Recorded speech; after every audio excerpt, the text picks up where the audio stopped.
हा नमस्कार, आपलं स्वागत आहे सेव्ह सॉइल सेव्ह फार्मरमध्ये.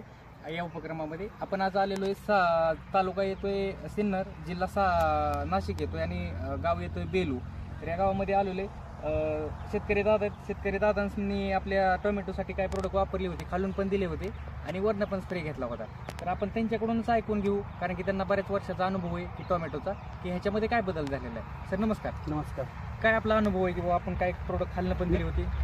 खालून ज्या टायमाला सोडलं त्या टायमाला त्याची ग्रोथ ब्रेथ चांगली झाली. हां, फुलांचं सेटअप बिटअप चांगलं आहे आत्ताच्या कंडिशनमध्ये. बरोबर आणि त्याच्यानंतर फुटवा पण चांगलं झालेलं आहे खालून सोडल्यानंतर. बरोबर. आणि वरून जे दिलं त्याच्यामध्ये वरून जे दिलं त्याच्यानंतर आळीचा तर प्रादुर्भाव नाही यायचा अजून बरोबर. प्लॉटवरती. हां. आणि अजून काय कार्य करतं ते पुढं कळलंच. आता जर का बघायला गेलं तर फुलांची फुटवा तर वाढलेला आहे ऑलरेडी, फुलांची संख्या पण जास्त झालेली, फुल काय गळत नाहीत जास्त.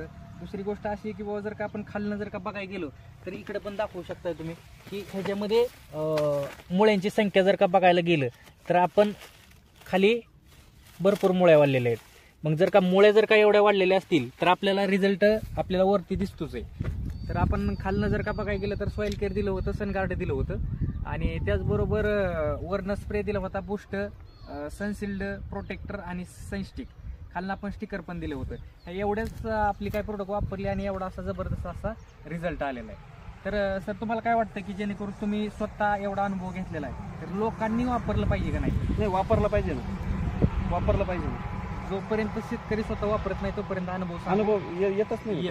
बरोबर. तुम्ही पण तुमच्या पण मनात बऱ्याचशा शंका होत्या वापरण्या अगोदर, आता काय वाटतंय? नाही शंका म्हणजे त्याच्यानंतर मी 10 दिवस गेले वापरायच्या अगोदर, विचार केला, मग नंतर वापरलं ते. वापरून पाहायला, अनुभव घ्यायला काय हरकत नाही. बघा, प्रत्येक जण काय करतो की पहिल्यांदा विचार करतो, त्याच्यानंतर कुठंतरी ऍक्शन घेतो. मला असं वाटतं की बाबा ऍक्शन घेण्याच्या ऐवजी हे अनुभव बघितला पाहिजे आणि त्याच्यातच आपण कुठंतरी ऍक्शन घेतली पाहिजे, जेणेकरून आपला वेळ पण वाचतो.